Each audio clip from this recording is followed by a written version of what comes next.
America শহরের ৫ তলা বিল্ডিংয়ের একটা ব্যালকনিতে বসে তার পিচ্চি প্রিয়তমার স্মরণে গান গাইছে জিনিট। ৭ বছর আগে তার সেই পিচ্চি প্রিয়তমা রিমঝিমকে ছেড়ে এই শহরে পাড়ি জমিয়েছিল সে, এক প্রকার রাগের বশবর্তী হয়ে। ব্রো, আমেরিকাতে বসে বসে বাংলাদেশি গান শোনার মজাই আলাদা, তাও যদি হয় তোর কণ্ঠে। রিকের কথার প্রতি উত্তরে কোনো উত্তর এলো না, বরং ব্যালকনির কাচের জানালায় হাত দিয়ে বাইরের শহর দেখতে ব্যস্ত, আরেক হাতে তার গিটার। দিন পাল্টায়, রং বদলায়, অস্থির মন, হাতের মুঠোয় ফেরারি সময় শুধুই শিহরণ। ছায়াপথ ধরে হাতছানি কার সেই পিছুটান, কার কথা মনে পড়ে। হঠাৎ করে জিনিটের ফ্রেন্ড ইথান বলে উঠল, তোমরা আগামীকাল বাংলাদেশে যাচ্ছ?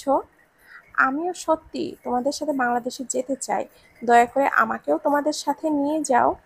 আর you going to Bangladesh with আস?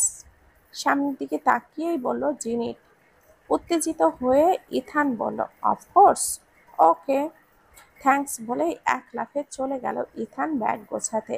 এইবার রিক বলল, ৭ বছর পর কাল দেশে ব্যাক করবি, কেমন লাগছে ব্রো? এই ফিলিংসটা তুই বুঝবি না, আমার বড় আমানত যে ওই দেশে, না গিয়ে কি পারি। হুম, তোর পিচ্চিটা দেখিস বড় হয়ে গেছে। জিনিট এইবার হালকা হাসলো, তা দেখে রিক ভুরু কুঁচকে বলল, হাসলি যে? ভাবছি বড় হয়েছে কিনা আদৌ। ওর যখন ১০ বছর, তখন আমি ইন্টার ফার্স্ট ইয়ারে পড়তাম। একদিন বাজারে বাজার করতে যাওয়ার সময় আমার সাথে যাওয়ার জন্য সেই বায়না করছিল। পরে আম্মুর জোরাজুরিতে বাধ্য হয়েই নিয়ে গিয়েছিলাম। তারপর কি হয়েছিল জানিস? বলেই হাসতে লাগলো জিনিট। কি হয়েছিল ব্রো? কি আর হবে, প্রথমে আলুর দোকানে আলু কিনছিলাম। দোকানদারকে বললাম, আলু কত করে কেজি চাচা? উনি বলেন, বাবা, ৮০ টাকা কেজি। আর এই যে, ব্যাস, তারপর থেকে শুরু হয়ে গেল ভাঙা রেডিও। কাকু, আপনি কি আলু আপনার ওই টাকলা মাথায় চাষ করেন যে এত দাম চাচ্ছেন? আমি হাঁ হয়ে তাকিয়ে রইলাম। তারপর পাশ থেকে বললাম, রিমঝিম চুপ কর, আমি তো কথা বলছি। চুপ করব কেন? আপনি কি বোকা পেয়েছেন কাকু? এই আলু ৫০ টাকা কেজি হলে দিলে দেবেন, না দিলে থাক, অন্য দোকানে যাই। এই চলো তো জিনিট ভাইয়া। আরে আম্মা খাড়ান, আমি বলছি চলে যান। এই নেন, নিয়ে যান। তারপর আলু কিনে নিয়ে আসার সময় দোকানদার বলল আমাকে, বাবা, এইরকম বিচ্ছু মেয়ে নিয়ে ঘুরে বেড়ান যদি বাজারে, তাহলে সব দোকানদারের ফকির হয়ে যাবে। এই বলেই তিনি ভেংচি কাটল। আমি এর প্রত্যুত্তরে কি বলবো, তার আগেই রিমঝিম বলে উঠল, মানুষ ঠকানোর জন্যই তো আপনার মাথায় টাকলা পড়ে গেছে। এই চলো তো জিনিস ভাইয়া। তুই কি চুপ থাকতে পারিস না? না, আমি চুপ থাকবো কেন? এখন আমাকে আইসক্রিম খাওয়ান, আপনার টাকা বাঁচালাম না। বলেই হাত পাতল রিমঝিম। হ্যাঁ, উদ্ধার করেছিস। তারপর আইসক্রিম কিনে দিয়ে বাড়ি চলে গেলাম। আমি জিনিট জামান, আর এই যে আমার সাথে যেই বিচ্ছুটা, তার পুরো নাম আনাইয়া জামান রিমঝিম। আমরা যৌথ পরিবারে থাকি। আমার বাবার নাম আসাদুজ্জামান কাশেম, মায়ের নাম সুফিয়া জাহান, আর রিমঝিম হচ্ছে আমার ছোট চাচার মেঝো মেয়ে। আমার আম্মু তখন রিমঝিমের সাথেই বিয়ে ঠিক করেছিল, কিন্তু আমি রাজি হইনি। তারপর আমার আমেরিকাতে যাওয়ার কথা শুনে রিমঝিম অনেক কান্না করেছিল। আমার হাতটা ধরে বলেছিল, জিনিট ভাইয়া, তুমি যেও না। আমি কার সাথে দুষ্টুমি করব, কার সাথে ঘুরে বেড়াবো? কিন্তু আমি আমার পড়াশোনার জন্য চলে এসেছিলাম, তুই তো আমার সাথেই আসলি। তারপর রিক আবারও বলল, এত বছর বাড়িতে তো ঠিক কথা বলিস কই? ওর সাথে তো কথা বলতে দেখি না তোকে। প্রশ্ন ছুড়ে বসলো রিক। মনে হয় অভিমান করেছে সেই দিন ওর কথা না শুনে চলে আসায়, হয়তো অভিমান জমেছে। যখন বাসায় কথা বলতাম, ওর সাথে অনেকবার কথা বলার চেষ্টা করেছি, কিন্তু ও তো বলতো ওর কাজ আছে কিংবা বাসায় নেই, এই বলেই সে পালাতো। পিচ্চিটা আসলেই অভিমান করেছে রে। অভিমান করবে না যে, বিচ্ছুর বিচ্ছু। বলেই দুজনে হাসতে লাগলো। তারপর, আচ্ছা ব্রো, ঘুমিয়ে পড়, কাল সকাল ৭টায় রওনা দিতে হবে তো বাংলাদেশে। আমি গেলাম ঘুমাতে। বলেই চলে গেল রিক। জিনিট জানালার পাশ দিয়ে বাহিরে তাকিয়ে বলছে, আমি আসছি রিমঝিম, বাংলাদেশ। মেঘলা বিকেল, বিমানবন্দর থেকে বের হওয়াই জিনিট, রিক আর ইথান সোজা তাদের জন্য অপেক্ষায় থাকা গাড়িতে উঠল। চারিদিকে বৃষ্টি পড়ে গেছে কিছুক্ষণ আগে, বাতাসে ভিজে মাটির গন্ধ। ওহো, wow, this place smell magical. Ethan জানালার বাহিরে তাকিয়ে চোখ গোল গোল করে বলল। রিক হাসতে হাসতে বলল, ভাইরে, তোর নাকেই যদি নস্টালজিয়া চলে আসে তাহলে বাড়ি গিয়ে তুই কেঁদে দিবি। জিনিট জানালার কাজটা একটু নামিয়ে দিল। 7 বছর পর দেশের বাতাসে নিজের নিঃশ্বাস মেশাচ্ছে সে। কোনো কথা বলল না, শুধু চোখটা বন্ধ করে বসে রইল। বাড়ির সামনে পৌঁছাতেই হাঁকডাক পড়ে গেল। জিনিট এসেছে, রিকও এসেছে, আর এই বিদেশি ছেলেটা কে রে? ইথান মাথা নামিয়ে গলায় হাত দিয়ে জবাব দিল, hi, I am Ethan, I am Jinit's roommate. সবাই হেসে উঠল। এক চাচা বললেন, এই ছেলেটা তো দেখি খাসা, একেবারে হ্যান্ডসাম। রিক ফিসফিস করে বলল, তোরে নিয়ে প্রেমে না পড়ে কেউ আবার, এইটা ভাবলে ভুল করবি। জিনিট ব্যাগটা হাতে নিয়ে বাড়িতে ঢুকলো। মায়ের চোখে পানি, সবাই জড়িয়ে ধরলো তাকে, কিন্তু একজন অনুপস্থিত, রিমঝিম। ও ছিল না কারোর মাঝেই। আমি চাচিকে বললাম, চাচি, রিমঝিম কোথায়? ওকে যে দেখছি না। চাচি বলেন, ও একটু বান্ধবীর বাসায় গেছে নোটস নিয়ে আসতে, একটু পরেই ফিরবে বাবা। জিনিট নিচু গলায় বলল, ও। বিকাল গড়িয়ে সন্ধ্যা। বাসার সবাই গল্প করছে বসার ঘরে। ইথান চারিদিকে তাকিয়ে বলতে লাগলো, this house looks like a drama set, so many people. Rick বলল, ব্রো, তোকে যে এত কষ্ট করে 7টা বছর বাংলা শেখাইলাম, তুই তবুও ইংরেজিতেই কথা বলছিস। এরা কি সবসময় ইংরেজি বোঝে? সরি ব্রো, বলেই ইথান কান ধরল। আর সবাই তো দেখে হেসে দিল। ঠিক তখন দরজার সামনে চোখ গেল জিনিটের। কমলা রঙের 3 পিস, ঘন কালো চুল, কিন্তু চোখে সেই চাঞ্চলতা নেই, আছে শুধু ক্ষোভ। হাতে একটা ব্যাগ, কপালে ঘাম। রিমঝিম বলে ডাক ছাড়ল জিনিট। রিমঝিম একদম সোজা হয়ে তাকালো জিনিটের দিকে। কোনো হাসি নেই, কোনো কথা নেই, শুধু ক্ষোভ। আমি ফিরেছি, নরম গলায় বলল জিনিট। রিমঝিম মুখ ঘুরিয়ে চাচির দিকে তাকিয়ে বলল, আম্মু, আমি একটু ফ্রেশ হয়ে আসি। তারপর চুপচাপ চলে গেল নিজের ঘরে। জিনিট বোঝে অভিমান এখনো রয়ে গেছে। রাতের খাবারে সবাই একসাথে বসলো। শুধু রিমঝিম বসলো একটু দূরে, কারোর চোখে না পড়ে এমনভাবে। ইথান হঠাৎ বলে উঠল, so who's the little travel maker Jinit always talk about? তাহলে জিনিতই সেই ছোট্ট ঝামেলাকার সৃষ্টিকারী, যার কথা সবসময় বলে সে?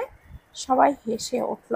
রিক বলে উঠল, ওরে যদি একদিন বাজারে নিয়ে যাস বুঝবি আসল ট্রাভেল মেকার কাকে বলে।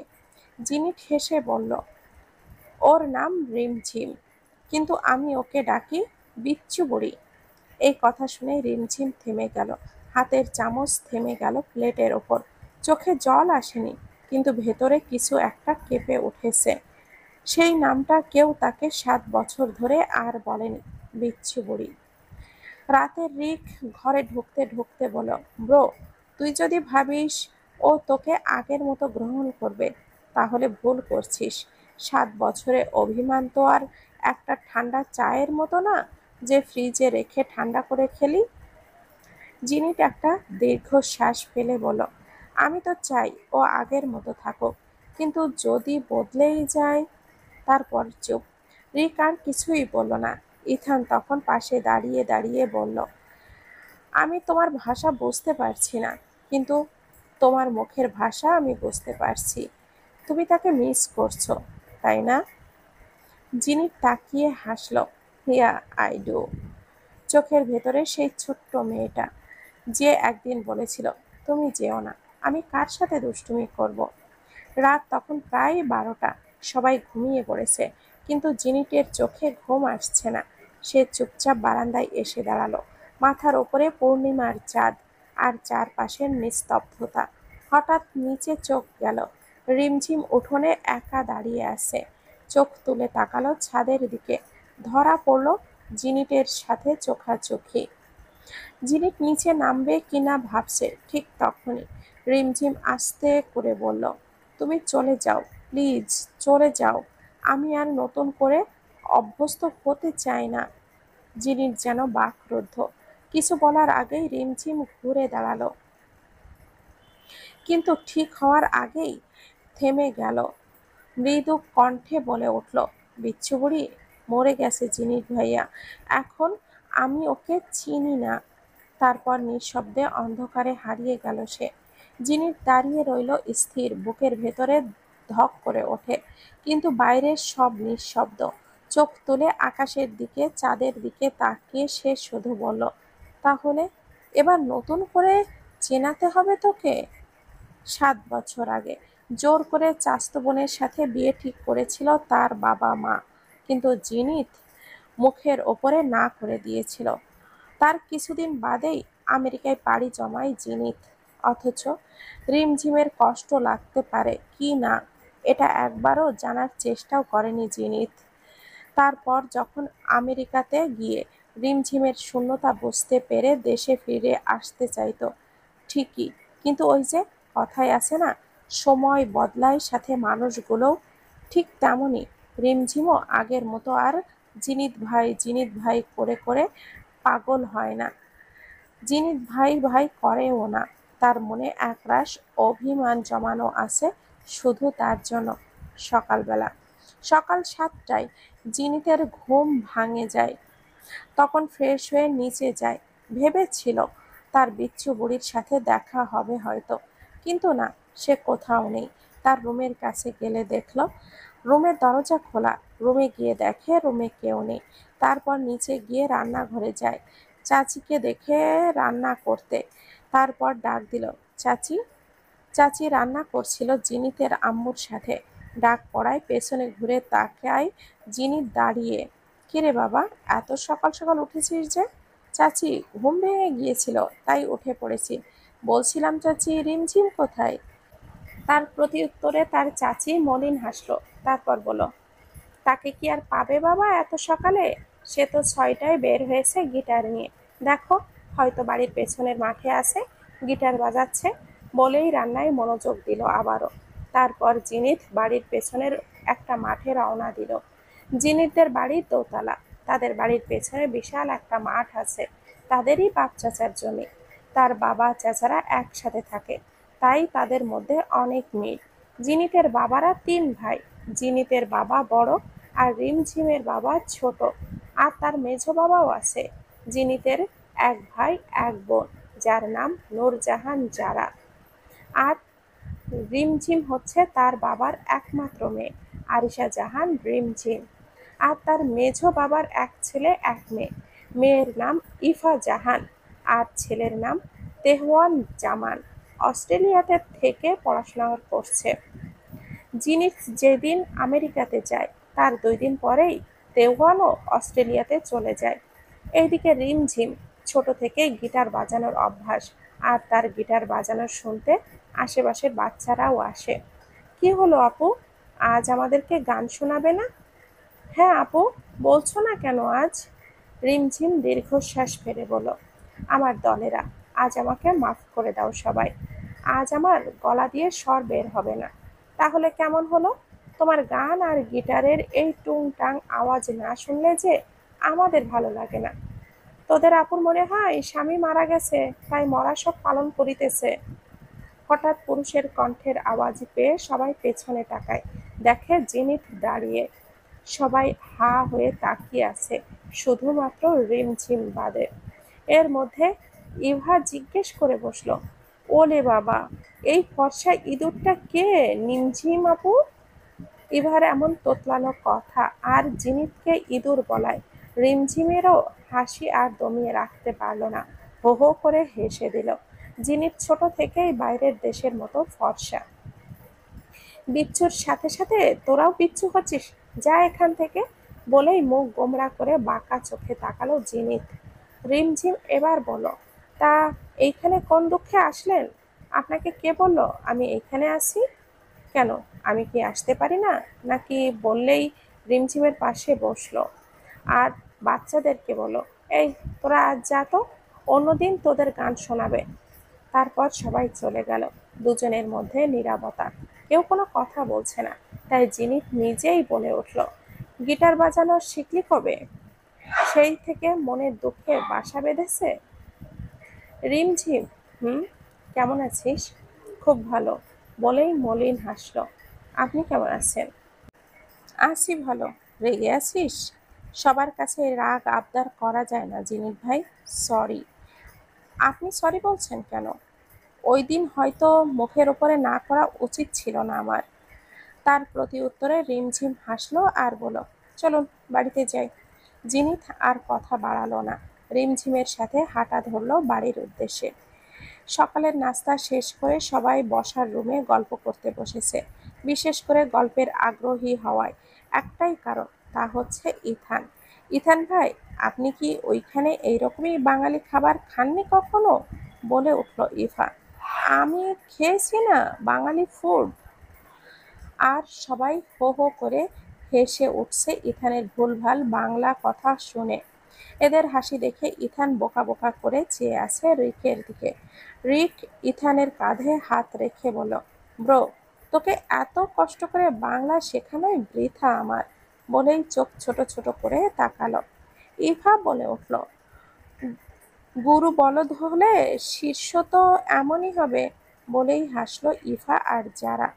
এই, একদম হাসবি না। জিনিতের বাচ্চা, ফোনের থেকে মধ্যে ঢুকে পড়। আমাদের হেনস্থা করার তোর বোনগুলো, এই অধমদের দিকেও একটু দেখ। তোরা তো বলদি। ফোনের দিকে তাকিয়েই বলল জিনিট। হোয়াট ইজ দ্য বলদ? রিকের মনে হচ্ছে নিজের মাথা নিজেই দেওয়ালে ঠুকতে। এর মধ্যে রিমঝিমকে আর দেখা যায়নি। দুপুরের খাবার টেবিলে সবাই উপস্থিত ছিল। তখন তার মেঝো বাবা বলে, যিনি দেশে ফিরেছ, কি করবে ভেবেছ? আমাদের ব্যবসা আছে তো, সামলাতে পারো যদি কিছু না করো। মেজো চাচ্ছু, আমি ইঞ্জিনিয়ারিং পড়েছি যেহেতু অবশ্যই চাকরি করব, স্যালারিও ভালো আছে, ভাবছি ওটাতেই জয়েন করব। আলহামদুলিল্লাহ, ভালো তো তাহলে। আচ্ছা, যাই হোক, সবার জন্য একটা ভালো খবর আছে। তেহুয়ানও কাল সকালে দেশে আসছে। সবাই খুব খুশি। এইদিকে রিমঝিমের হেসকি উঠে গেছে শুনে। এ কি রে মা, দেখে শুনে খাবি তো, এই নে পানি খা। তারপর পানি খেলেও তাড়াতাড়ি। এইদিকে জিনিতের চোখে সন্দেহের ছাপ। ওর বিষয়টা ভালো মনে হলো না। এইদিকে খাওয়া শেষ করে রিমঝিম রুমে গিয়ে বিছানায় বসে বসে ভাবছে, তেহুয়ান ভাই আসবে, এইবার কোন ঝড়ের সম্মুখীন হতে হবে কে জানে। ভেবেই কাঁপুনি দিয়ে দিল। সকাল ৭টা, বাড়ির সবাই তখনও ঘুম চোখে বা আধো জাগা অবস্থায়। কিন্তু আজ যেন চারিদিকে এক অদ্ভুত উত্তেজনা। শুধু রিমঝিম বাদে তার ঘুম পায়নি সারাটা রাত। ঘড়িতে বারবার দেখেছে তেহুয়ান ভাইয়ের আসতে আর কতক্ষণ সময় লাগবে। শুধু যে তার ভাই আসছে বলে উত্তেজিত তাই না, আসলে তার মনে ভয় জমে আছে অন্য কিছু নিয়ে। সেই পুরানো স্মৃতি, সেই নিয়ন্ত্রণ, যার ভারে সে কখনো কথা বলতে পারত না খোলামেলা ভাবে। আর আজ সেই মানুষটা ফিরছে, ফিরে আসছে অনেকগুলো বছর পর। সে জানে তেহুয়ান ভাই তাকে কতটা চোখে হারায়। বাসায় নিচের ঘরে রান্নাঘর থেকে ভেসে আসছে গন্ধ। রিক আর ইথান তখনও বসার ঘরে বসে টিভি চালিয়ে বাংলা নাটক দেখে হাসাহাসি করছে। ইথান কিছুই বোঝে না, তাও হাসে রিকের হাসির জন্য। রিমঝিম বারান্দায় বসে গিটারে ধীরে ধীরে একটা সুর তুলছিল, কিন্তু মনোযোগ ছিল না। একবার উঠছে, আবারও বসছে, ঘড়ির দিকে তাকাচ্ছে বারবার।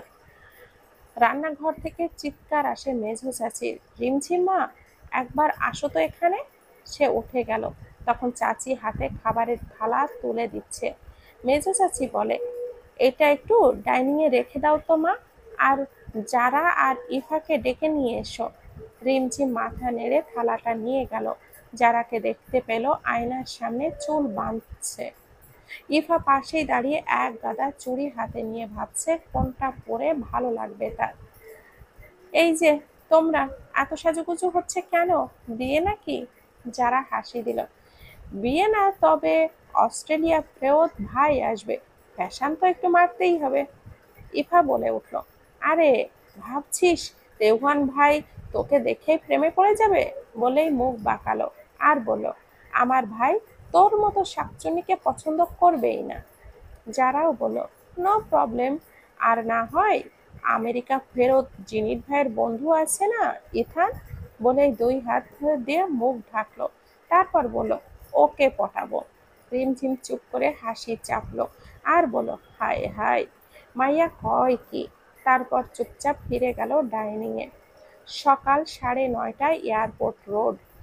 তেহওয়ানের প্লেন নামার কথা ছিল সকাল 10টায়। জিনিত আর রিক গিয়েছিল তাকে নিতে। বাইরে তখন রোদের ঝলক, কিন্তু জিনিথের মনের মধ্যে মেঘ জমে আছে। কেন সে জানে না, শুধু জানে কোনো ঝড়ের সম্মুখীন হতে হবে হয়তো। একটু পরে গেট দিয়ে তেহওয়ান বেরিয়ে এলেন। চেহারা আগের মতোই কড়া, চাপ দাড়ি ফর্সা, তবে চোখে ছিল এক অদ্ভুত খুশি, বাড়ি ফেরার আনন্দ। তেহওয়ান বলে উঠল, এই রিক, কি অবস্থা ভাই? আরে জিনিত, তুই সত্যি দেশে ফিরে এসেছিস? হ্যাঁ ভাই, দেশে এসেছি তো স্থায়ীভাবে। দেখা যাক, এবার একসাথে অনেক গল্প হবে। তেহওয়ান হঠাৎই বলল, তুই দেশে আসলি মানেই তো কিছু না কিছু ড্রামা হবে মনে হয়। চল বাড়ি যাই। তেহওয়ানের গা ছাড়া কথা শুনে কিছু বলতে গিয়েও বলল না জিনিত। বাড়িতে তেহওয়ানের আগমন যেন পুরো বাড়িকে প্রাণ এনে দিল। চাচিরা ছুটে এলেন, চাচুরা একে অপরে বলতে শুরু করলেন, দেখো ছেলে বড় হয়ে গেছে। সবাই খুশি, হাসছে। কেবল এক জায়গায় মন খারাপ, রিমঝিম।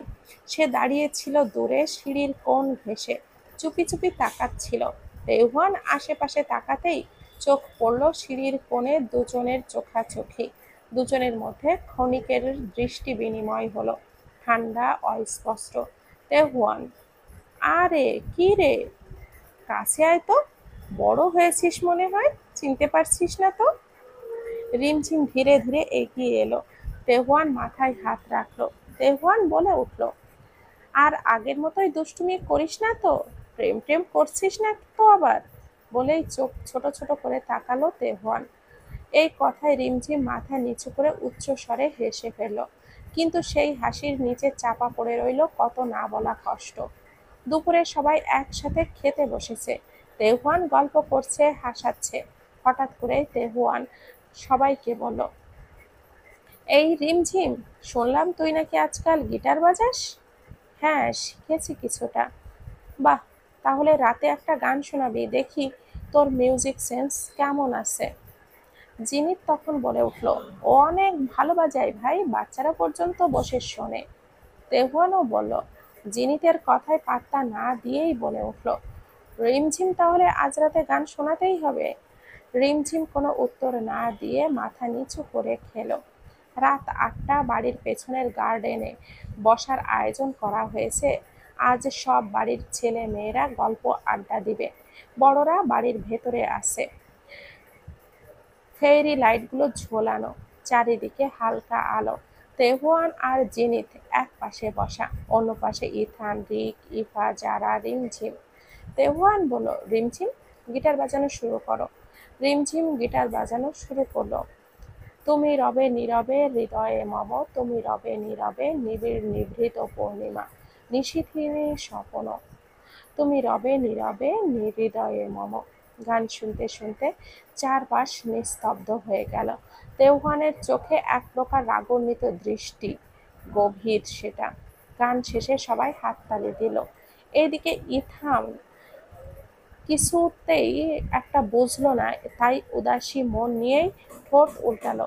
তা দেখে যারা ফিসফিস করে উঠল, কি বিদেশি বাদর, বোঝো নাই কিছু? বাদর বলেই চোখ গরম করে তাকালো, আর তা দেখে যারা দিল এক দৌড়। তারপর অনেকক্ষণ আড্ডা দেওয়ার পর সবাই চলে যাওয়ার সময় তেহুয়ান জিনিতকে ডাক দেয়, বলে, জিনিত, কাল বিকালে আমার এক অফিসিয়ালি একটা মিটিং আছে, তুই যাবি? নিশ্চয়। রিমঝিমের রুমে। সে দরজা বন্ধ করে চুপচাপ বসে রইল। আয়নার সামনে নিজের মুখটা দেখছে আর ভাবছে, তেওয়ান ভাই ফিরে এসেছে, এবার কি হবে? সেই ছোটবেলায় যা কাহিনী করেছিল এখন যদি শোনে আমি আবার জিনিত ভাইকে পছন্দ করি। ধুর, আবার সেই তীক্ষ্ণ শাসন। ঠিক তখনই দরজায় টোকা। জিনিত তার জিনিত বলে উঠল, রিমঝিম, দরজাটা খোলতো, কথা বলবো একটু। সে ধীরে ধীরে দরজাটা খুলল, দেখল জিনিতের কাছে একটা বড় ব্যাগ। জিনিত বলল, এই নে, এটা তোর জন্য এনেছিলাম, সময় পাই নাই দেওয়ার। রিমঝিম তখন চোখটা নিচে নামিয়ে বলল, ধন্যবাদ, তবে না আনলেও চলতো। জিনিত এগিয়ে এসে বলল, তাই নাকি? তোর তেজ কেমনে ভাঙতে হয় আমার জানা আছে, মায়ের বিচ্ছু বুড়ি। বলেই চোখ টিপ মারল, তারপর চলে গেল। ব্যাগ ভর্তি জিনিস আনলেই মনে হয় আমি গলে যাব, শখ কত।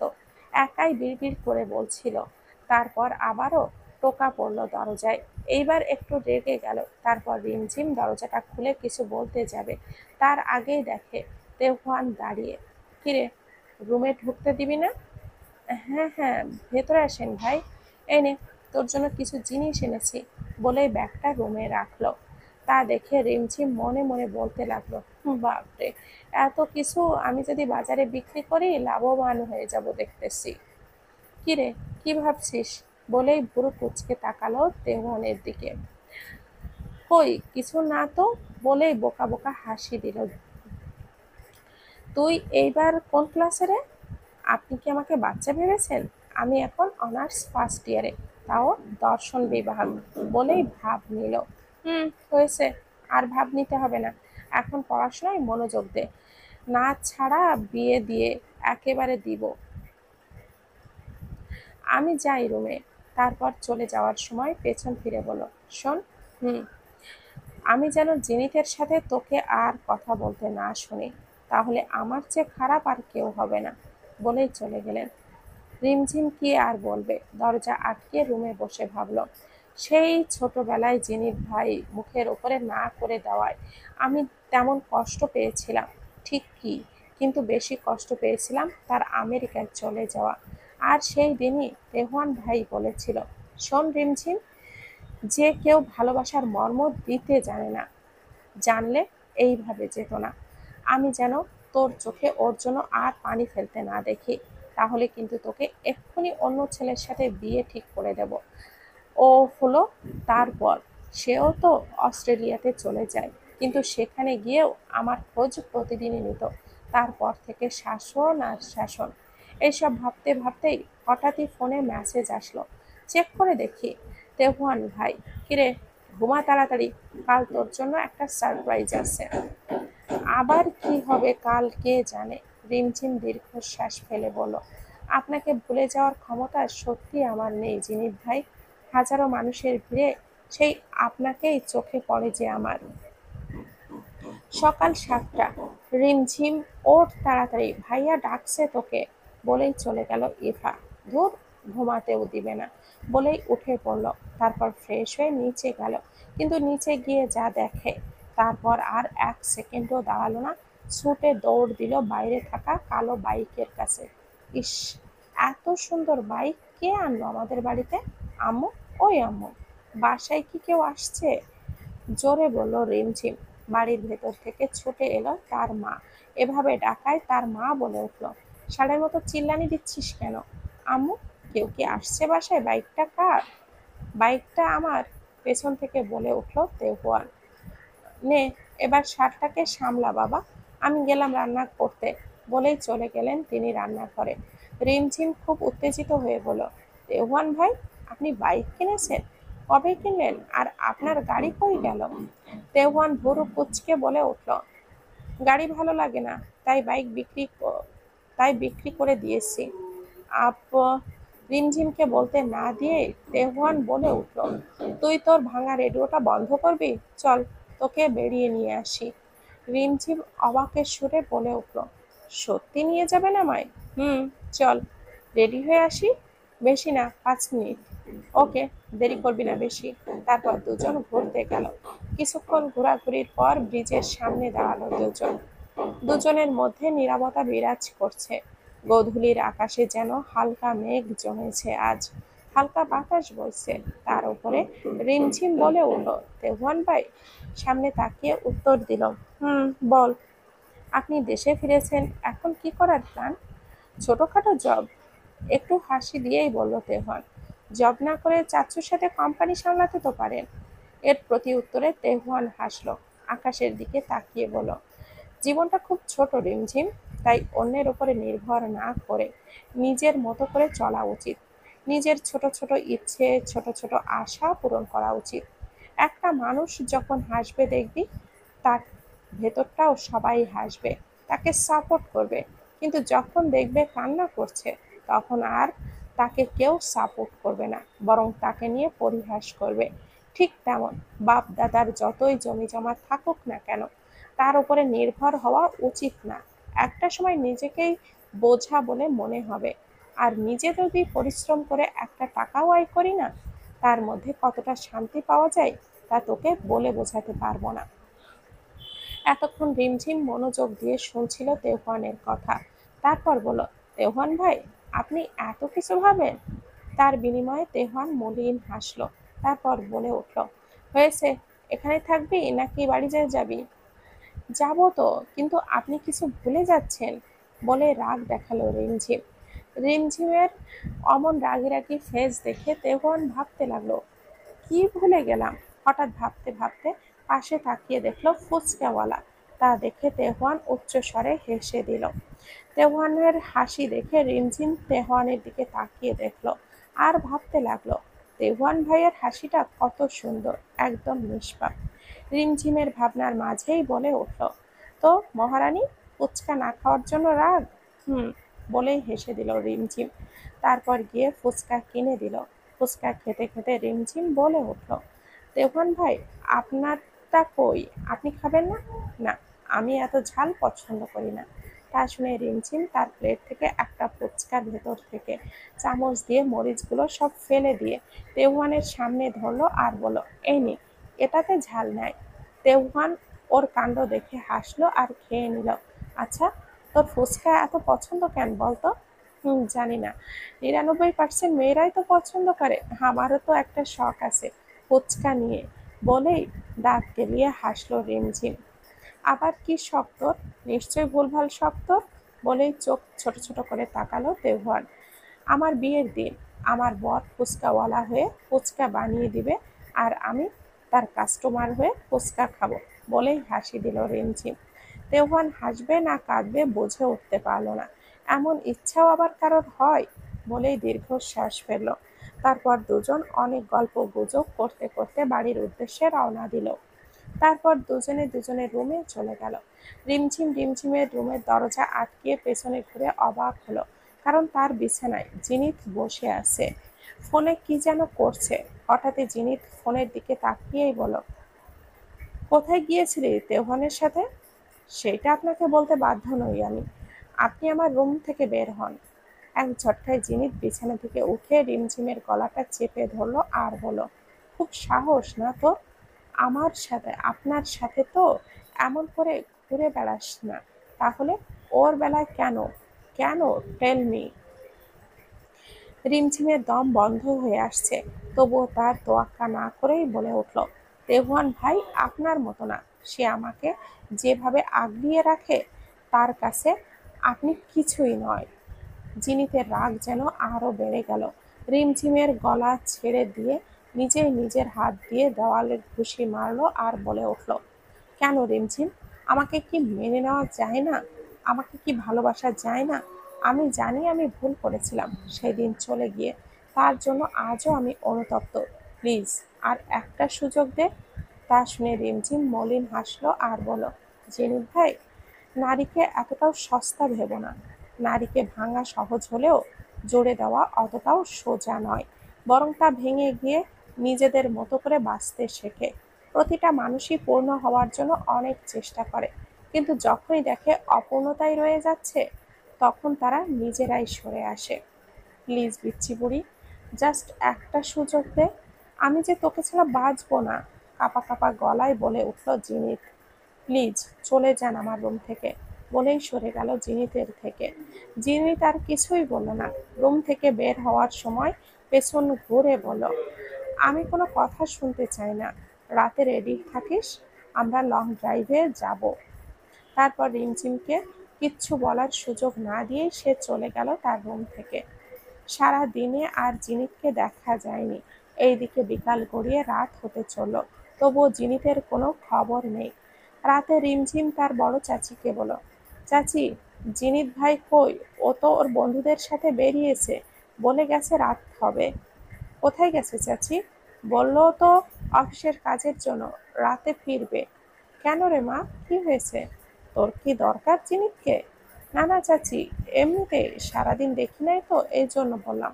বলেই চলে গেল রুমে আর ভাবতে লাগলো, কাজের মধ্যেই আছে তাহলে।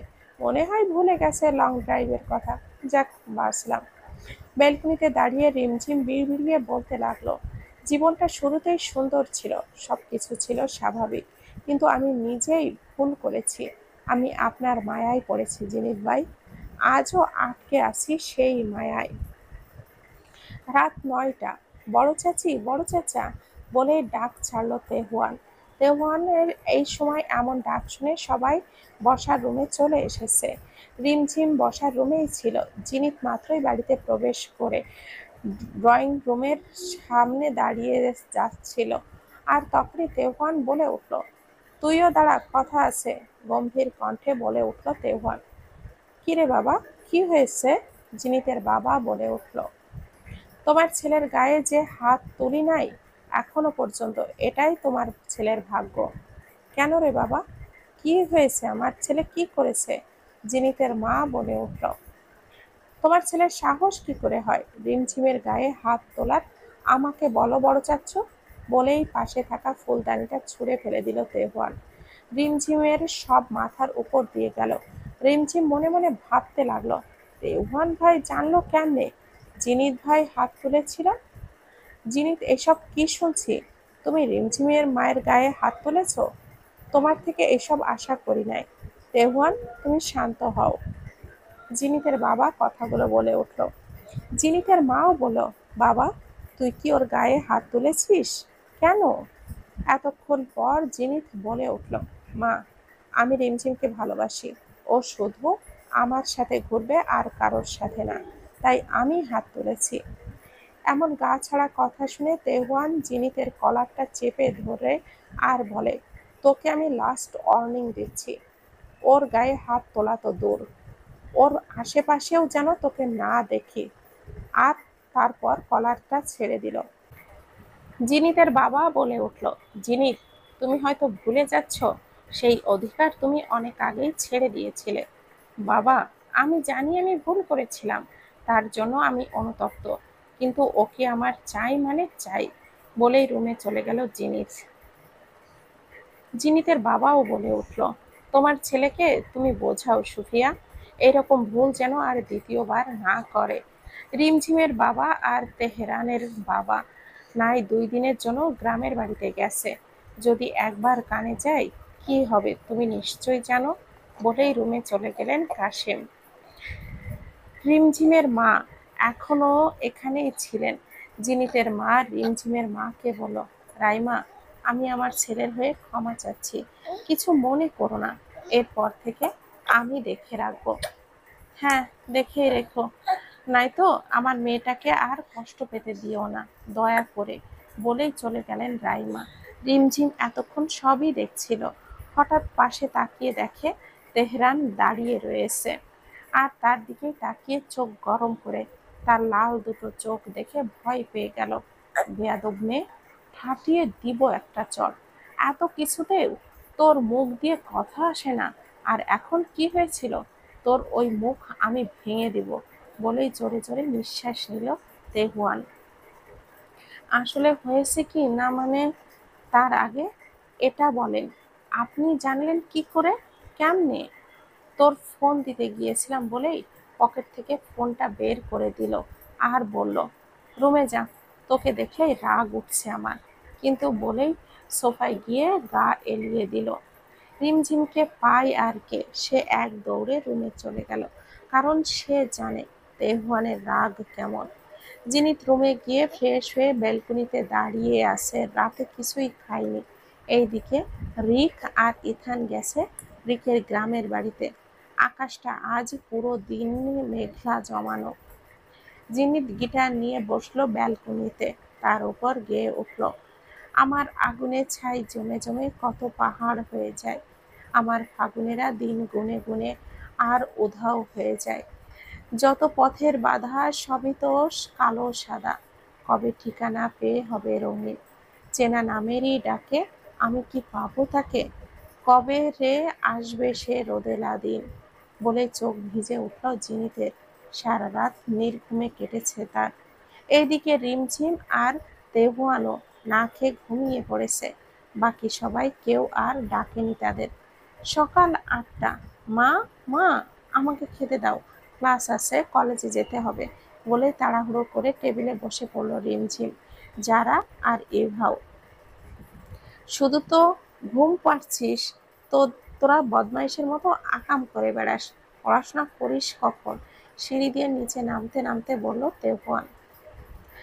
তাদের মতো আমাদের মতো মেয়েদের পড়াতে হয় না, শুধু পরীক্ষার আগের দিনই যথেষ্ট পাশ করার জন্য পড়া। এই বলেই যারা, রিমঝিম আর ইফা হাসল। হ্যাঁ, তোরা তো ঈশ্বরচন্দ্র বিদ্যাসাগর। তারপর খাওয়া শেষ করে চলে যাচ্ছিল, তখনই ডাক পড়ল জিনিতের। তোরা আমার গাড়িতে চল, তোদের দিয়ে আসি, বলেই কোনো কথা না বলে চাবি নিয়ে গাড়ির কাছে চলে গেল। ইফা আর যারা জিনিতের সাথে যান, আমি রিমঝিমকে নিয়ে আসছি, দেওয়ান বলে উঠল। ও, হয়ে গেল। তিনজনের মুখ গোমড়া। যা প্ল্যান করেছিল সব জলে গেল। পরে যারা দুজনই কেই আস্তে করে বলল, ছুটি পরে দেখা যাবে, এখন চল। তারপর চলে গেল যে যার মতো করে। জিনিত তো রাগে গজগজ করতে করতে গেল। এদিকে রিমঝিম তেউহনের সাথে বাইকে যাচ্ছে। রিমঝিম আর যারা একই ভার্সিটিতে পড়ে, শুধু যারা তৃতীয় বর্ষে আর রিমঝিম প্রথম বর্ষে। একই বিভাগে, আর ইফা ইন্টার ফার্স্ট ইয়ারে পড়ে, তবে পাশাপাশি কলেজই। ভার্সিটির গেটে নামিয়ে বলো, পড়তে এসেছিস পড়বি, কোনো প্রকার বাদরামি যেন না করা হয় তিনজনে। ছুটি শেষে আমি নিতে আসব, তুই আমার বাইকেই যাবি। জিনিতের গাড়িতে ওঠা না দেখলে একবার বলেই চলে, উঠতে না দেখি, বলেই চলে গেল তেহওয়ান। ক্লাস শেষে তিনজন একসাথে হয়েছে। আচ্ছা ভাইয়া, মনে হয় আসবে, চল আমাদের মিশনটা কমপ্লিট করি, বলে দাঁত বের করে হাসতে লাগলো যারা। তার প্রতি উত্তরে রিমঝিম বলে উঠল, এখনই চল, বলেই দাঁড় হলো। শোনো, এইটা করা কি ঠিক হবে আপু? বলেই উঠল, ঠোঁট বাঁকালো ইরফান। আরে ভয় পাস না, আমরা আছি না, চল, কাম অন, ফলো মি, বলেই চলল তার বাড়ির মেইন রোডের সাথে বাগান বাড়িতে। আরে ইয়ার, এ তো দেখছি টসটসে সুস্বাদু পেয়ারা। রিমঝিম, তাড়াতাড়ি কর, ডাবল করে নিবি কিন্তু। অবশ্যই, বলেই গাছ থেকে পাড়তে শুরু করলো রিমঝিম। খাড়া দুপুরে বাড়িওয়ালা সব বাসার ভেতরে আসে। আপু, তাড়াতাড়ি করো, আমার ভয় করছে, বলেই আশেপাশে দেখতে লাগলো। হঠাৎ দেখলো একটা লোক চিল্লাতে চিল্লাতে আসছে। ওই ক্যাডারে, ভর দুপুরে বাগানে চুরি করতে আইছে, ওরে ধর ধর। রিমঝিম, ইফা পালা, বলেই তিনজনে ছুটতে দৌড় দিল। তাদেরকে আর পায় কে? আরে, একটু লাগিয়া তো ধরতে পারলাম না, কিন্তু মাইয়াগুলারে চেনা চেনা লাগতাছে তো, মনে হচ্ছে তো কাশেমের বাড়ির মাইয়া। বিচার নিয়ে যাব বিয়াদব মাইয়াগুলার, বলেই লোকটা বাড়িতে চলে গেল। জিনিত ওদের দুজনকে পৌঁছে দিয়ে বাড়ি ফিরেছে। বাড়ি থেকে জরুরি ফোন এসেছিল, তার বাবা তাকে ডেকেছে, শুধু তাকে নয়, তেহুয়ানকেও ডেকেছে। বসার ঘরে সবাই উপস্থিত আছে। যিনি তেহুয়ান, আমরা একটা সিদ্ধান্ত নিয়েছি, তোমাদেরও জানা উচিত। আমরা কালকে বিয়ের পাকা কথা বলবো ভেবেছি। কাশেম, ও কাশেম, বাড়িতে আছে কি? বলেই ডাক ছাড়লো রহিম মিয়া। তার ডাক শুনে বসার রুমে তেহুয়ান আর তার বড় চাচা কাশেম বসেই ছিলেন। মূলত তেহুয়ানের চাকরির বিষয় নিয়ে কথা বলছিলেন তারা। তার কণ্ঠ পেয়ে সদর দরজায় তাকায়। তারপর কাশেম তাকে বলে, আরে রহিম মিয়া যে, ভেতরে আসেন। আইতেই তো হইব, আপনার বাড়ির মাইয়ারা আজকাল কি কইরা বেড়ায়, খবর রাখবার পারেন না? ঠিক বুঝলাম না, কি হয়েছে খুলে বলবেন? আপনার বাড়ির আস্তিন মাইয়া খাড়া দুপুরে আমার বাগানের পেয়ারা চুরি করছে, এর আগেও এই কাজ করছে। আপনারা এলাকার সম্মানিত ব্যক্তি, এই জন্য কিছু কই নাই। আজ আর পারলাম না, তাই বিচার নিয়ে আসছি। এখন কি কইবেন কল? তেহওয়ান বলে উঠল, আপনার কত টাকা পেয়ারা ছিল বলেন? আমার টাকা চাই না বাপ, ওদের শুধু ওই কাজটা করতে মানা কইরেন। তারপর কাশেম বলে উঠল, শোনো রহিম মিয়া, তোমার বাগানে কয়টা পেয়ারা গাছ আছে? 5-6টা খানেক হবে। আপনি ওই কয়টা পেয়ারা গাছ আমার বাড়ির মেয়েদের জন্য রাখবেন, আমি টাকা দিয়ে দিব। ওদের কিছু বলবেন না, ওদের যখন মন চাইবে পেয়ারা খাবে। আচ্ছা, তাহলে আমি এখন আসি, বলেই চলে গেলেন রহিম মিয়া। তেহওয়ান, ওই 3 বাঁদরকে ডেকে নিয়ে আসো তো। বড় চাচ্চু, ওরা এখনো আসেনি, আজ আসুক বাড়িতে। দুপুর 1টা যখন ছুঁই ছুঁই, তখন 3 বাঁদরের চরণ পড়ল বাড়িতে। ঘেমে একদম একাকার তিনজনে। এসেই সোফায় বসে পড়ল। পাশেই তেহওয়ান আর কাশেম বসে আছে, তবে তারা নীরব ভঙ্গিতে আছে। কিরে, তোরা এত পড়াশোনা করেছিস যে ক্লান্ত হয়ে গিয়েছিস? তেহওয়ান বলে উঠল। যারা তখন বলল, আরে ভাইয়া, সামনে পরীক্ষা তো, তাই অনেক চাপ। কাশেম হঠাৎ হাঁক ছাড়লেন, সুফিয়া, এই 3 মেয়ের জন্য লেবু পানি নিয়ে আসো তো, চুরি করে হাঁপিয়ে গেছে। কাশেমের মুখে চুরির কথাটা শুনে তিনজনই ঘাবড়ে গেল। তিনজনই তিনজনকে চোখের ইশারায় পালাতে চাচ্ছে। এরপর হঠাৎই রিমঝিম বলে উঠল, যাই রুমে গিয়ে ফ্রেশ হই। তার সাথে বাকি দুজনও বলে উঠল, একদম পালাবে না তিনজন। তোমরা বাড়ির মান সম্মান রাখবে নাকি? এইভাবে চুরি করে বেড়াচ্ছ ভর দুপুরে? তোমাদের পড়াশোনা করতে দিব, আর একবার যদি শুনি এমন নালিশ। বলে কাশেম রুমে চলে গেল। তিনজন মাথা নিচু করে দাঁড়িয়ে আছে, সামনে তেহওয়ানও দাঁড়িয়ে। যা, রুমে যা বেয়াদবগুলো, বলেই চলে গেল তেহওয়ান।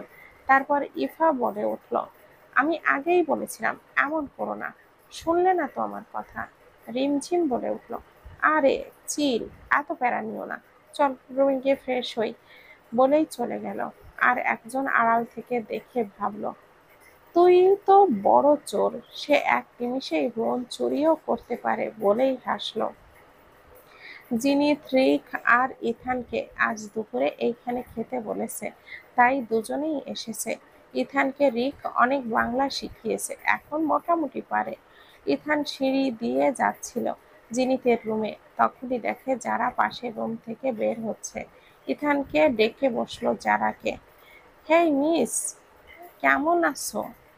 তার ডাক শুনে যারা পেছন ঘুরে দেখে ইথান। যারা বলে উঠল, বাবা, বাংলাতে তো কথা বলতে পারছেন। অবাক হওয়ার মতো করে বলল যারা, অবশ্যই, শুধু তাই নয়, আমি বাংলা গানও শিখেছি, শুনবেন? সময় নেই, বলেই চলে যাচ্ছিল। হঠাৎই ইথান পেছন থেকে গেয়ে উঠল, মুখেতে গালি, মিঠা মিঠা আলি, যত খুশি গালাগালি করো, লাগে ভালো। আমাকে পাশে নিয়ে চলো না, মিষ্টি করে তুমি বলো না, তোমাকে যে আমি ভালোবাসি। যারা চলেছে একা পথে, সঙ্গী হলে দোষ কি তাতে? হার মেনেছে দিনের আলো, রাগলে তোমায় আরো লাগে ভালো। যারা চলেছে একলা পথে, বলে দাঁত কেলিয়ে হাসছে। যারা রেগে কিছু বলতে যাবে তার আগে পাশে তাকিয়ে দেখে তার বাবা দাঁড়িয়ে। তার বাবাকে দেখে ইথান লজ্জায় লাল হয়ে গেল, কি বলবে ভেবে পাচ্ছে না। আঙ্কেল, হ্যালো, না মানে জিনিতের রুম, ওহো ওই যে রুম, বলেই দিল এক দৌড়। এইদিকে যারা কি বলবে? বাবা কিছু বলবে? হ্যাঁ, কিছুক্ষণ বাদে রুমে আসবে আমার, শুধু তুমি নয়, সবাইকে ডেকে নিয়ে আসবে, কথা আছে, বলেই চলে গেলেন। তারপর যারা সবাইকে নিয়ে তার বাবা কাশেমের রুমে গেলেন, এমনকি রিক আর ইথানও ছিল। কাশেম বলে উঠল, আমি আর সুফিয়া মিলে যারার বিয়ে ঠিক করেছি, ছেলে অনেক ভালো। বাবার মুখে বিয়ের কথা শুনে যারা চিন্তায় পড়ে গেল। হঠাৎ বিয়ে, কার সাথে ভেবেই ঠোঁট উল্টালো। যারা মা, তোমার সাথে আমি ইথানের বিয়েটা দিতে চাই, আশা করি তোমার কোনো আপত্তি নেই। সবাই শুনে খুব খুশি হলো, কেননা ইথান অনেক ভালো। আমেরিকাতে শুধু মা থাকে, তার বাবা মারা গেছে যখন সে ছোট ছিল। ইথান আমেরিকাতেই গ্রাজুয়েট কমপ্লিট করে জব করে। দেশে তার কেউ নেই, জিনিথের সাথেই ঘুরতে এসেছে। ইথানের সাথে বিয়ের কথা শুনে জারার বুকের মধ্যে কেমন যেন টিপ টিপ করছে। কাঁপা কাঁপা কণ্ঠে বলল, বাবা, তুমি রাজি থাকলে আমার অসুবিধা নাই। আলহামদুলিল্লাহ বলে উঠল।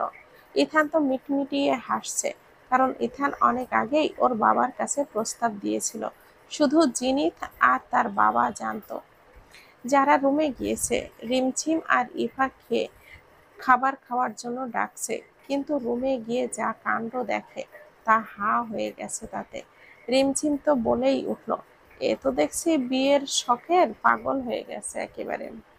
আরে ইয়ার, মেরি জান, এইভাবে মনের আশা পূরণ হবে ভাবতেই পারিনি, বলেই নাচতে শুরু করলো যারা। হয়েছে, আয় এবার খেতে আয়, বলেই তিনজনে খাবার খেতে গেল। খাবার টেবিলে তেহুয়ান কই, ইফা ডেকে আনতো। আম্মু, আমি পারবো না যেতে। থাক মেজো চাচি, আমি যাচ্ছি, বলেই রিমঝিম চলে গেল ডাকতে। রুমে কেউ নেই। কোথায় গেল তেহুয়ান ভাইয়া? তেহুয়ান ভাই, এইদিকে আয়। বেলকুনি থেকে আওয়াজ আসায় রিমঝিম বেলকুনিতে গেল। তেহুয়ান ভাই নিচে খাওয়ার জন্য ডাকছে সবাই। তুই যা, আমি আসতেছি। রিমঝিম চলে যেতেই হঠাৎ তেহুয়ানের হাতে চোখ পড়ল। কি সুন্দর একটা নূপুর হাতে আছে, কিন্তু আরেকটা কোথায় এই? আচ্ছা, এটা কি তেহওয়ান ভাইয়ের গার্লফ্রেন্ডের ভেবেই মন খারাপ হলো। কেন যে মন খারাপ হলো বুঝলো না। তেহওয়ান ডেকে রিমঝিমের দিকে তাকিয়ে আছে, ওর হাতে থাকা নুপুরের দিকে। তেহওয়ান নুপুরটা পকেটে ঢুকিয়ে বলল, কিরে, যেতে বললাম যে। তেহওয়ান ভাই, একটা কথা বলি। বল, আপনি কি কাউকে ভালোবাসেন? এর প্রত্যুত্তরে হাসলো তেহওয়ান আর বলল, বাসি তো, তবে ভাগ্যের ওপরে ছেড়ে দিয়েছি। আপনি যদি ওকে না পান, বলেই তেহুয়ানের দিকে তাকালো রিমঝিম। আকাশের পানে তাকিয়ে বলল, সব কিছু পেতে হবে তা তো নেই, কিছু জিনিস নাই বা পেলাম। যদি সব পাই তাহলে আফসোস করব কি নিয়ে? জীবনে কিছু আক্ষেপ, কিছু শূন্যতা থাকা ভালো, বলেই মলিন হাসলেন আর রিমঝিমের দিকে তাকিয়ে বলল, তোর মাথায় খালি বাদরামি করার বুদ্ধি, তুই বুঝবি না। যা, আমি আসছি। তারপর রিমঝিম চলে গেল। আর ভাবছে, মেয়েটা কত লাকি হবে যদি তেহওয়ান ভাইকে পেয়ে যায়। তারপর নিচে এসে সবাই খাওয়া দাওয়া শেষ করে সবাই যার যার রুমে চলে গেল। বিকাল 4টার দিকে খবর এলো রিমঝিমের বাবার শরীর খারাপ, বুকে ব্যথা বেড়েছে হঠাৎ করে। তেহুয়ানের বাবা ফোন করে খবর দিয়েছে সবাই হসপিটালে রওনা হয়েছে। হসপিটালে মেজো চাচু বাবাকে নিয়ে হসপিটালে আসলে ডাক্তাররা সাথে সাথে ইমার্জেন্সিতে নেয়। এখানে বাড়ির সবাই উপস্থিত হয়। আম্মু কান্না করছিল, মেজো চাচ্ছি বড় চাচ্ছি আম্মুকে সান্ত্বনা দিচ্ছিল, আর আমার মনের মধ্যে ভয় জাগছিল। মনটাকে কেমন যেন স্থির করতে পারছিলাম না। তেহুয়ান ভাই আর জিনিত ভাই এইদিকে ছোটাছুটি করছে ঔষধের জন্য, কিন্তু সময় যেন থমকে দাঁড়ালো। কিছুক্ষণের মধ্যেই ডাক্তার এসে বলল, আমরা দুঃখিত, আমরা আর কিছুই করতে পারলাম না। আমার কানে কিছুই যেন ঢুকলো না তখন। মনে হচ্ছিল পুরো পৃথিবীটা ভেঙে পড়েছে আমার সামনে। বাবা নামক ছায়া যে ছোট থেকেই একটু একটু করে আদুরে দুই হাতে আমাকে মানুষ করেছে, সে কিনা আমাদেরকে রেখে ওপরে চলে গেল। আমি বিশ্বাসই করতে পারলাম না। আমি ডাক্তারের দিকে তাকিয়ে ফের জিজ্ঞেস করলাম, আপনি মিথ্যা বলছেন, আমার বাবার কিছুই হয়নি? ডাক্তার বললেন, হার্ট অ্যাটাক, খুব দ্রুত হয়েছিল, আমরা চেষ্টা করেছিলাম, কিন্তু। আমি ছুটে চলে গেলাম বাবার কেবিনে। আমি শুধু বাবার নিথর দেহটা দেখলাম, আর কিছুই বুঝতে পারছিলাম না। আমার কান্নার করার আওয়াজটুকুও আমার গলা দিয়ে বের হচ্ছিল না। তারপর কখন জ্ঞান হারিয়েছি আর মনে নেই। প্রায় 1 ঘন্টা পর উঠে দেখি আমি বাড়িতে, আমার হাতে স্যালাইন চলছে, বাইরে থেকে কান্না ভেসে আসছে। তখনই মনে পড়লো বাবার কথা। আমার বুকের ভেতর মোচড় দিয়ে উঠলো। হাতের স্যালাইনটা টান দিয়ে খুলে ফেললাম, আর হাত দিয়ে গলগলিয়ে রক্ত বের হতে লাগলো, কিন্তু তার সেই দিকে খেয়াল নেই। তেহুয়ান মাত্রই রুম থেকে বের হয়েছিল, হঠাৎ দেখে রিমঝিম দৌড়ে বের হচ্ছে। তেহুয়ানও পিছে পিছে গেল। রিমঝিম তার মায়ের কাছে গিয়ে জড়িয়ে ধরে কান্না করতে লাগলো। রিমঝিমের আম্মু নিজেকেই সামলাবে নাকি মেয়েকে বুঝতে পারছে না। তারও যে মনের মধ্যে ঝড় চলছে। যার সাথে এতগুলো বছর ছিল, সে দুনিয়া ত্যাগ করলো। বড় চাচা আর মেজো চাচা রিমঝিমের কাছে গিয়ে মাথায় হাত দিয়ে দিলেন আর বললেন, মারে, এইটাই যে দুনিয়ার নিয়তি, সবাইকে যেতেই হবে। তোর চিন্তা কিসের? আমি আছি, তোর মেজো বাবা আছে, তোর এখনো দুটো বাবা বেঁচে আছে। রিমঝিম কান্নারত অবস্থায় বলল, নিজের বাবার মতো কি আসলেই কেউ হয় বড় চাচা? এর প্রত্যুত্তরে বড় চাচা কিছুই বলল না। মেয়েকে দিয়ে সান্ত্বনা দিবে তা জানা নেই। কিছুক্ষণ পরে তার বাবাকে দাফন করা হয়েছে। তার বাসার পেছনেই দেওয়া হয়েছে কবর। সেখানেই রিমঝিমের দাদা দাদির কবরও আছে। বাড়িতে যেন সুখের ছায়া নেমে এসেছে। সবারই মন ভালো নেই রিমঝিমের বাবা মারা যাওয়ায়। তেহওয়ান খাবার প্লেট নিয়ে রিমঝিমের রুমে গেল। গিয়ে দেখে শুয়ে আছে। কিরে, তুই খাবি না? এইভাবে থাকলে হবে? চাচিকে সামলাবে কে? বলল তেহওয়ান। তেহওয়ান ভাই, বাবা চলে গেল কেন? শোন, পৃথিবীতে কেউই বাঁচতে আসে নাই, সবারই যেতে হবে, শুধু সময়ের ব্যবধান। এইদিকে আয় তো, খাইয়ে দেই আমি। বলেই খাইয়ে দিল। রিমঝিমও খেয়ে নিয়েছিল। তারপর তার মায়ের কাছে যাওয়ার জন্য বিছানা থেকে উঠতে গিয়েও মাথা ঘুরে পড়ে যেতে নিচ্ছিল। আর তেহুয়ান ধরে ফেললো আর বলল, শরীর কতটা দুর্বল করে ফেলেছিস একদিনে। এর প্রতি উত্তরে রিমঝিম মলিন হাসল শুধু। আজ বাবা মারা যাওয়ার 7 দিন হতে চলল।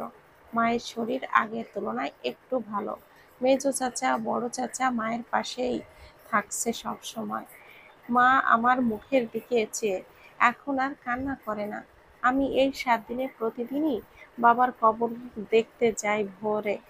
আজও দেখে এসেছি, কিন্তু বাবাকে দেখতে পাইনি, দেখতে পেয়েছি শুধু মাটি। বেলকনিতে দাঁড়িয়ে আছি আমি, অসময়ে হঠাৎ গেয়ে উঠল, আঙ্গুলে আঙ্গুল ছুঁয়ে শেখালে, তুমি জীবনের পথ চলা, নিজে না খেয়ে তুমি খাওয়ালে, শেখালে কথা বলা। বাবা তুমি আমার যত খুশির কারণ, বলো তোমার মতো করবে কে শাসন। বলে জোরে কান্না করতে লাগলো রিমঝিম। এইভাবে ভেঙে পড়লে হবে? তুই না আমার বিচ্ছু বুড়ি। হঠাৎ কারোর কণ্ঠ পেয়ে রিমঝিম পেছনে তাকালো, দেখলো জিনিত। রিমঝিম হঠাৎ করে জিনিতকে জড়িয়ে ধরলো শক্ত করে।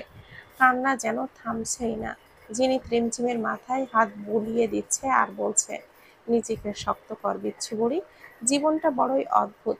চোখের সামনে কত শত প্রিয় মানুষ এইভাবে চলে যাবে, আর আমাদেরকে তাদের এইভাবে শেষ বিদায় দিতেই হবে।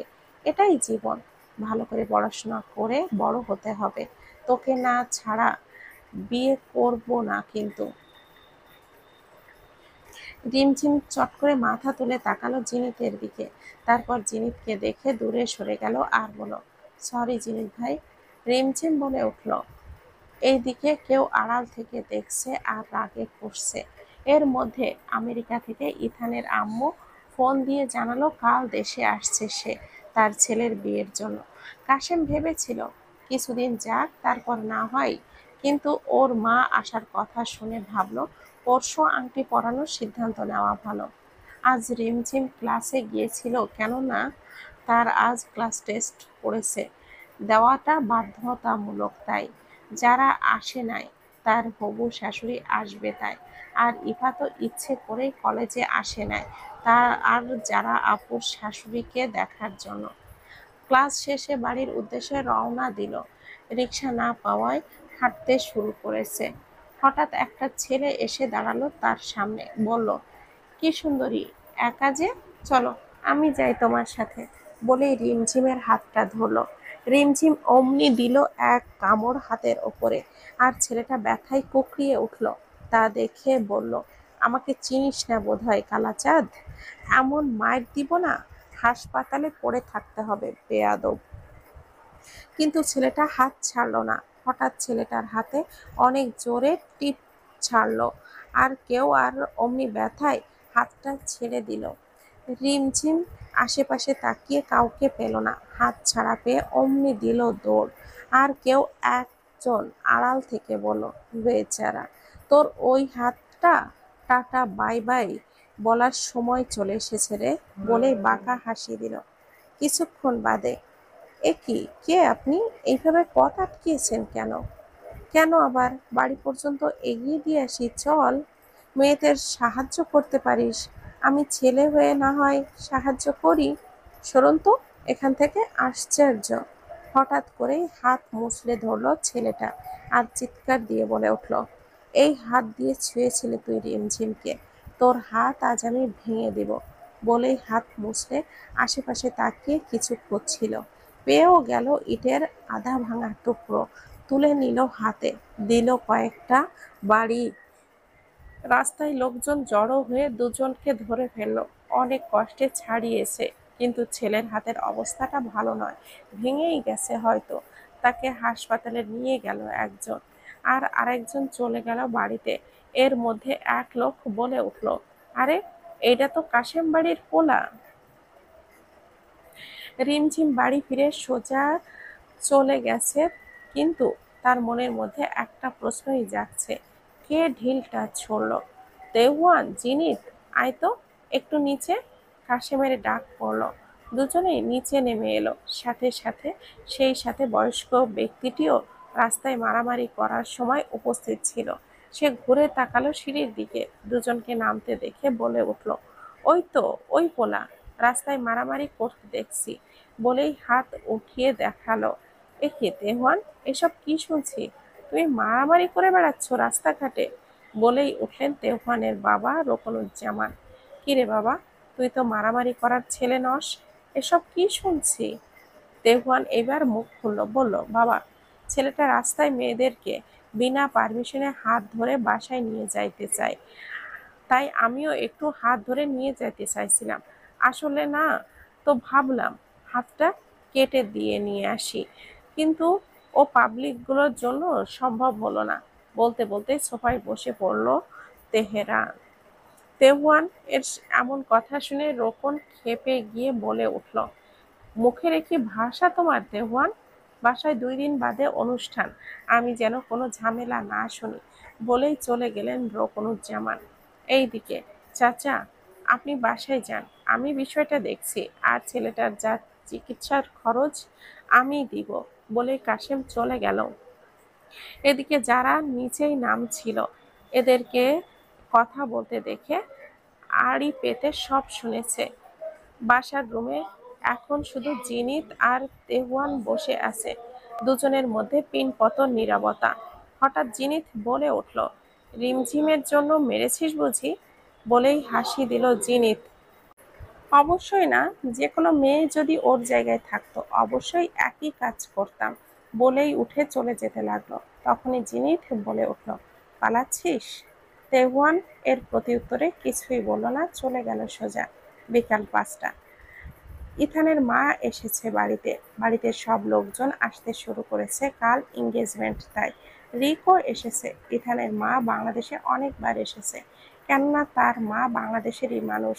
ইথান যখন 5 মাসে পেটে, তখন তারা আমেরিকাতে যায়, বাংলাদেশের আত্মীয় আছে তাদের। কিন্তু প্রেম করে বিয়ে করায় তার সাথে সম্পর্ক বিচ্ছেদ হয়েছে সবার। এটা শুধু তার মা জানে। ইথান জানে তার কেউ নেই বাংলাদেশে। আসসালামু আলাইকুম আন্টি, কেমন আছেন? যারা মাথায় ঘোমটা দিয়ে সালাম করলো তার হবু শাশুড়িকে। ওয়ালাইকুম আসসালাম। বাহ, বেশ মিষ্টি তো আমার হবু বৌমা। আমার বাদরের চেয়ে পছন্দ এত ভালো, জানতাম না তো। তার কথায় সবাই হেসে দিলেন। রাতে রিমঝিম তার মায়ের রুমেই ছিলেন। তার মা ঘুমিয়েছে মাত্রই। তার মায়ের মাথা ব্যথা করছিল, তাই ম্যাসেজ করে দিচ্ছিল। মাত্রই রুমে আসতেই দেখলো যারা বসে আছে তার রুমে। যারা আপু, তুমি কোনো দরকার? কেন, আমি এমনিতেই এসেছি গল্প করতে। ও আচ্ছা, আজকে কি করেছে তেহওয়ান ভাই শুনেছিস? তেহওয়ান ভাই আবার কি করবে? আমি দুপুরে নিচে শুনলাম কাকে যেন মেরেছে। অবাক সুরে রিমঝিম বলে উঠল, কি বলছিস, কেন মেরেছে? ছেলেটা নাকি মেয়েদের বিনা পারমিশনে হাত ধরে বাড়িতে পৌঁছে দেওয়ার কথা বলে তাই মেরেছে। রিমঝিম শুনে টাসকি খেলো আর মনে মনে ভাবলো, তার মানে ওই ঢিলছোড়া মানুষটা তেহুয়ান ভাই ছিলেন। তারপর প্রশ্ন ছুড়ে বসলো, মেয়েটা কে ছিল যারা আপু? তুমি কি জানো? না, মেয়ের নাম তো শুনি নাই। ও আচ্ছা, থাক যাই, কাল আবার অনেক প্যারা আছে, ঘুমাইতে হবে, বলেই হাই তুলতে তুলতে চলে গেল যারা। এইদিকে রিমঝিম বেলকুনিতে চলে গেল। সে জানে না আমি তাকে আড়ালে কতটা দেখেছি। তার একটা হাসি আমার মনে কিভাবে ঝড় তোলে তা শুধু আমিই জানি। তার আমার ভালোবাসা না হয় একতরফাই হয়ে থাক, বলেই মলিন হাসল তেহওয়ান। আকাশের পানে চেয়ে থাকে। তার চোখ যেন এত ব্যথা বলতে চায়, আর সব কথা তার আকাশের মেঘদের মতো প্রতীকী কণায় কণায় গাঁথা। দরজায় খটখট আওয়াজ। তেহওয়ান বলে উঠল, দরজা খোলাই আছে, কি করছিস হঠাৎ যে আমার রুমে? কি মনে করে এলি?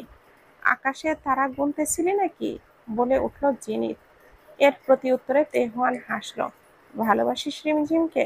বলে উঠল জিনিত। তুই ভালোবাসিস তো? বাসি তো, কিন্তু আমার ছোট্ট ভুলে হয়তো তার মনে আঘাতের ক্ষত রয়ে গিয়েছে এখনো। ভালোবাসা দিয়ে পুষিয়ে নে, সেরে দে আঘাতের ক্ষত। আকাশের পানে তাকিয়ে বলে উঠল তেহওয়ান। অবশ্যই, শুধু আমার আর কারোর না বলেই চলে যাচ্ছিল জিনিত। তখন তেহওয়ান বলে উঠল, যাই করিস ওর গায়ে যদি একটা আঁচড়ও পড়ে, তোকে সেই মুহূর্তে পৃথিবী ত্যাগ করাবো আমি। কোন শালাও পারবে না যে আমাকে থামাতে। So mind it. জিনিতের প্রতি উত্তরে কিছুই বলল না, শুধুই হাসলো। কিছুক্ষণ বাদে, তেহওয়ান ভাই, হঠাৎ রিমঝিমের ডাকে উত্তর দিল তেহওয়ান। দরজা খোলা আছে। আচ্ছা, আমার আপনার কি আকাশ দেখতে ভালো লাগে? আপনি বেলকনিতে বেশি সময় কাটান যে। এই যে বিশাল আকাশ দেখছিস না, এই আকাশে আমার শত শত অভিযোগ জমা আছে। আর আকাশ দেখা আমার বন্ধুর মতো, সব জমে রাখে। কত সুন্দর, বলেই হাসলো তেহওয়ান। আচ্ছা, ওই সময় ঢিল ছোড়া মানুষটা আপনি ছিলেন? প্রশ্ন করলো রিমঝিম। তেহওয়ান চট করেই রিমঝিমের দিকে তাকালো। মেয়েটাকে চাঁদের আবছা আলোয় কেমন যেন বেশি সুন্দর লাগছে আজ। নীল রঙের থ্রি পিস, শুকনো গোলাপি ঠোঁট, হালকা বাতাসে কোমর অবধি চুলগুলো যেন তার মুখের উপরে পড়েছে। আলতো হাতে তা সরিয়ে দিচ্ছে বারবার। ডাগর ডাগর চোখ, ঘন ঘন পাপড়ি ফেলছে বারবার। আচ্ছা, ওকে কি ছুঁয়ে দেখার মতো সাধ্য হবে না কখনো? তেহওয়ান ভাই, রিমঝিমের ডাকে সে হুঁশে এলো, তখন বলে উঠল, সেটা তোকে কে বলল? যারা আপু সব শুনেছে। ভালো করেছি, মারবো না তো, ঘরে নিয়ে বইয়ের মতো করে আদর দেব তোর মনে হয়? দাঁতে দাঁত চেপে বলে উঠল তেহওয়ান। তেহওয়ান এর রাগ দেখে আর কিছুই বলল না রিমঝিম। যা রুমে যা, কাল প্রোগ্রাম আছে। তারপর রুমে চলে গেল রিমঝিম। তেহওয়ান আনমনেই বলে উঠল, তোকে না হয় দূর থেকেই আগলে রাখলাম। ব্রো, তুমি কি রুমে আছো? বলে উঠল রিক। আয়, কি করতেছিস তুই? কিছু না, কোম্পানির কাজ করছিলাম একটু, সামনেই বড় একটা ডিল আছে। তো তোর বিচ্ছু বুড়ির রাগ কমলো কেমন এখন? নামেই বিচ্ছু আর কাজে নাগিন হে। বলেই মুখে বিরক্তির ছাপ পড়ল জিনিথের। দুজনের কথোপকথনের মধ্যে হঠাৎই জিনিথের প্রচুর কাশি উঠল, যা দম বন্ধ হওয়ার মতো। রিক্ত দ্রুত ঔষধ খুঁজতে শুরু করে দিল। আর এই দিকে জিনিত কাশতে কাশতে বমি করে দিল ওয়াশরুমে গিয়ে। তারপর ফ্রেশ হয়ে আসলো, এসেই আবারও কাজে মন দিল। তোর ঔষধ কই? প্যাক করেছিলাম তো, কিন্তু পাচ্ছি না, হয়তো ভুলে গিয়েছিলাম নিয়ে আসতে। তোর কি গায়ে গন্ডারের চামড়া? রেস্ট নে। এত ইম্পর্টেন্ট একটা মেডিসিন আনতে ভুলে গেলি কেমনে তুই?